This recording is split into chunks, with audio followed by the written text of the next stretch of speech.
This third example involves a confidence interval for a population proportion.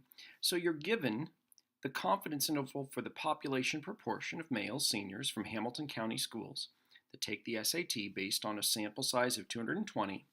That confidence interval is calculated to be 0.770 to 0.857. And what we would like to do is find the level of confidence for the interval. So again, let's go back and look at the structure of a confidence interval. So that's given to you on the formula sheet. It's the statistic plus or minus the critical value times the standard deviation. This time we're working with a proportion, so this is the standard deviation that we can work with. Although remember, we're trying to capture the true population proportion, and we don't know the true population proportion. So in its place, we're going to replace this with the p hat that we can actually find by using the confidence interval that's been given to us.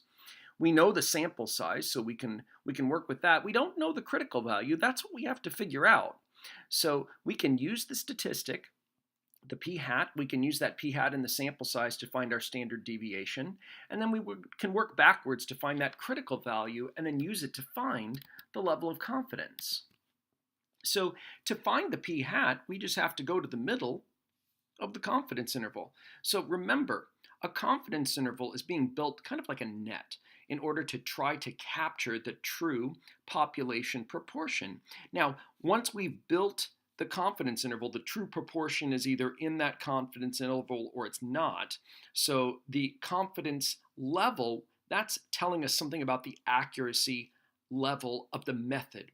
So in repeated sampling, if we took lots of samples of size 220 from this same population and built lots and lots of confidence intervals over and over again using the same process, the confidence level tells us about what percentage of all of those confidence intervals that we build will capture the truth. So we can use this confidence interval, though, to find the sample proportion, because the sample proportion, your sample statistic, is always in the middle of your confidence interval. So we just have to find the average of these values. So let's zoom in a little bit here.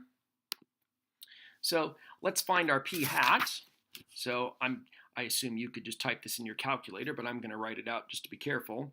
So our sample statistic, our p hat, that is the average, if you will, of the two boundaries of our confidence interval. 0.770 plus the 0.857. We'll add those and divide by 2. So we'll go take a look at that. 0.770 plus the 0.857. Divide that by 2. That gives us our sample proportion, 0.8135.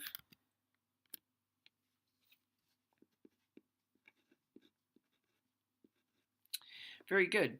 Now, there's something else that we can calculate here too that will be helpful. That's our sample proportion. So remember, in order to build our confidence interval, so for instance, here's the upper boundary of our confidence interval. So the margin of error is the distance, if you will, from the sample proportion out to this boundary. So if I want to find the margin of error, I can just find the difference of these two. So my margin of error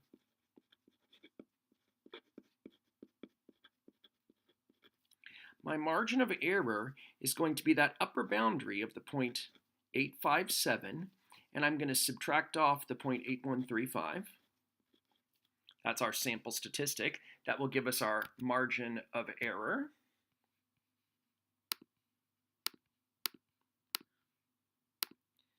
The reason that's important to find the level of confidence.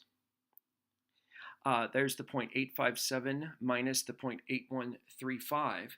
So in order to find our level of confidence, what we need to do is use the margin of error to find the z-score that's buried inside of that margin of error. So our margin of error is 0.0435.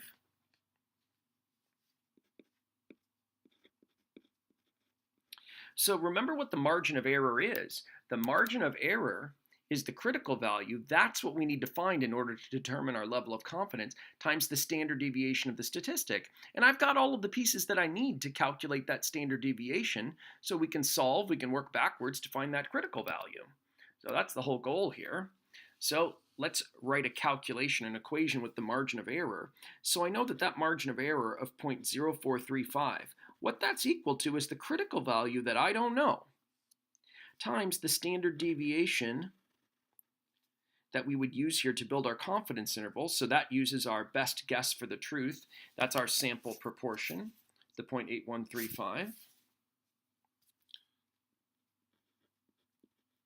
And we would multiply that by 1 minus the 0.8135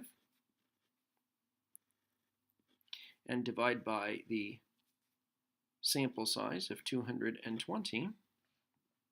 So essentially then, to solve this equation, what I need to do, I can find my critical value by solving this by taking the margin of error and dividing by this standard deviation. That will let me find my z-score. So let's go ahead and do that.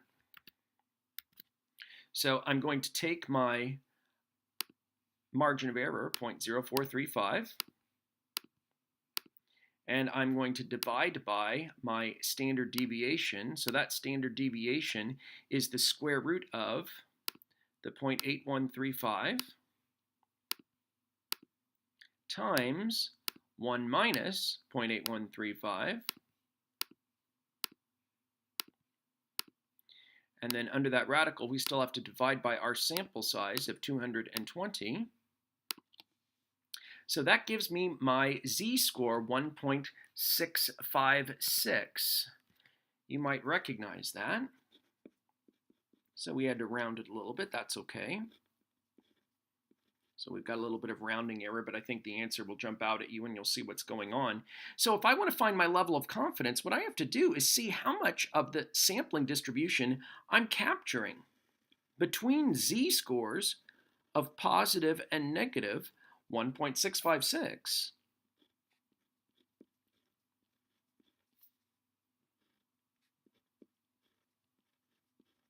So the area between those two z-scores, using the normal distribution, the area between those two z-scores will give me back my level of confidence. We've basically worked backwards through the process of building a confidence interval. So to do this, we can use the normal CDF command. That's what I would do. So literally, we just want the area between negative 1.656 and positive 1.656.